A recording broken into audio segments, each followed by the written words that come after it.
उन पर भी गौरव की अनुभूति नहीं करते।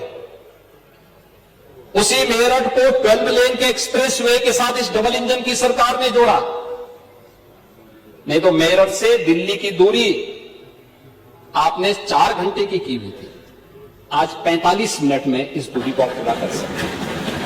रैपिड रेल, देश की पहली रैपिड रेल, दिल्ली से मेरठ के बीच दूरी 40 मिनट।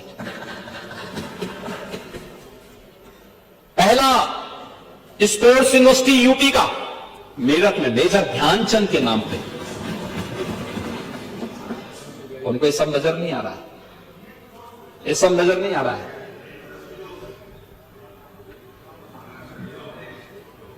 आज के दिन पे हम 7 एक्सप्रेसवे को संचालित कर रहे हैं, 5 निर्माणाधीन है और 10 एक्सप्रेसवे पर हमारे सर्वे के काम चल रहे हैं, जो देश का सबसे बड़ा एक्सप्रेसवे के नेटवर्क के रूप में उत्तर प्रदेश को स्थापित करता है। 8 वर्षों में यात्रा पूरी गई है। आज देश का सबसे बड़ा रेल नेटवर्क यूपी के पास, और दादरी में multi modal logistic hub, eastern and western freight corridor का जंक्शन, ये भी गौतम बुद्ध नगर जनपद में एक सुनियोजित रूप से लॉजिस्टिक पार्क की स्थापना का कार्य, हवाई अड्डे जो 2 क्रियाशील थे, 2 आंशिक क्रियाशील थे। आज प्रदेश के अंदर 16 एयरपोर्ट संचालित हैं, 16। आप लोगों के लिए कल्पना की बात, 5 निर्माणाधीन है और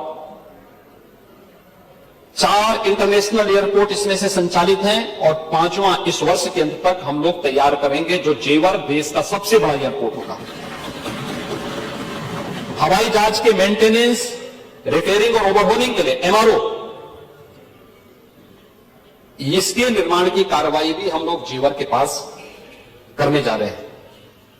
इंफ्रास्ट्रक्चर में सुधार न केवल हमारी लॉजिस्टिक की लागत को कम करता है, बल्कि निवेश और रोजगार के नए अवसर भी उत्तर प्रदेश के लिए प्रदान करता है। औद्योगिक विकास, 1947 से 2017 बदहाल कानून व्यवस्था, स्वाभाविक रूप से जब व्यक्ति ही सुरक्षित नहीं तो पूंजी क्या सुरक्षित होगी। किसी भी निवेशक की को प्लान करने या उसकी रुचि को बढ़ाता है। औद्योगिक विकास नीति की शून्यता, पिक एंड चूज था, कोई पॉलिसी नहीं, पॉलिटिकल विल पावर की कमी थी, कोई राजनीतिक इच्छा शक्ति नहीं थी, और दूरदर्शी निर्णयों के कारण सार्वजनिक क्षेत्र की इकाइयों में तालाबंदी।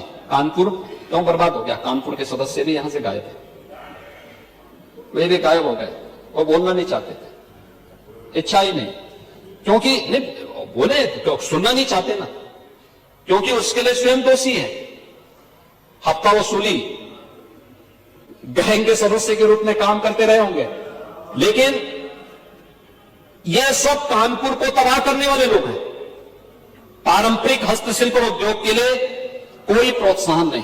पांडे जी, आप तो इतने बुजुर्ग हैं, इतने वरिष्ठ हैं, और आपने देखा होगा उत्तर प्रदेश सूक्ष्म लघु मध्यम उद्यम का एक क्लस्टर रहा है, हर जनपद में रहा है, हर जनपद में रहा है, बहुत समृद्ध रहा है यूपी से।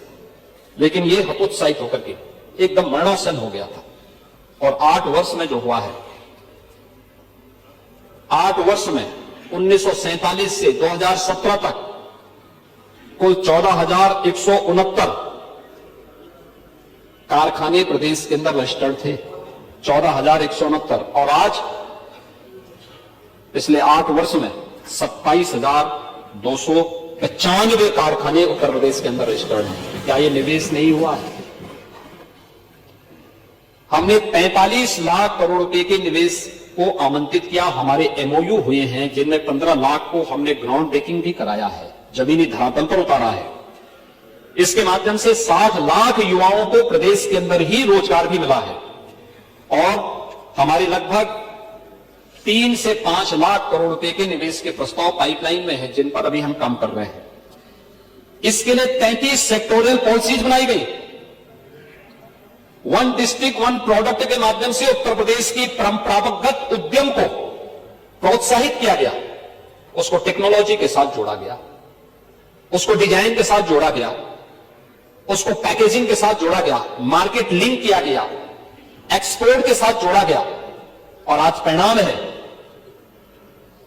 कि जीआई टैग के आधार पर अगर उत्तर प्रदेश को देखेंगे, देश में नंबर 1 पर 77 ऐसे प्रोडक्ट हैं यूपी के अंदर जो यूपी के परंपरागत उद्यम में आते हैं और जिन्हें जीआई टैग मिला है भारत सरकार का, और इसको जीआई टैग के माध्यम से इसने आज देश के और वैश्विक स्तर पर अपनी एक नई पहचान बना रही है। आदरणीय प्रधानमंत्री जी दुनिया के अंदर किसी देश में जाते हैं, उस देश के राष्ट्राध्यक्ष को देश के अंदर की ही बनी हुई और खासतौर पर उत्तर प्रदेश के परंपरागत उद्यम जिसमें हमारे हस्तशिल्पी, हमारे कारीगर का श्रम लगा है, उसका पसीना बहा है, उसको सम्मान देने का काम करते हैं।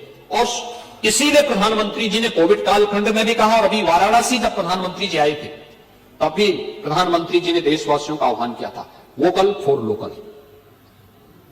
यह हस्तशिल्पी, यहां का पैसा यहीं के हस्तशिल्पियों को प्राप्त हो, यहीं के कारीगरों को प्राप्त हो, समृद्धि के लिए आवश्यक है हम स्वदेशी को अपनाएं।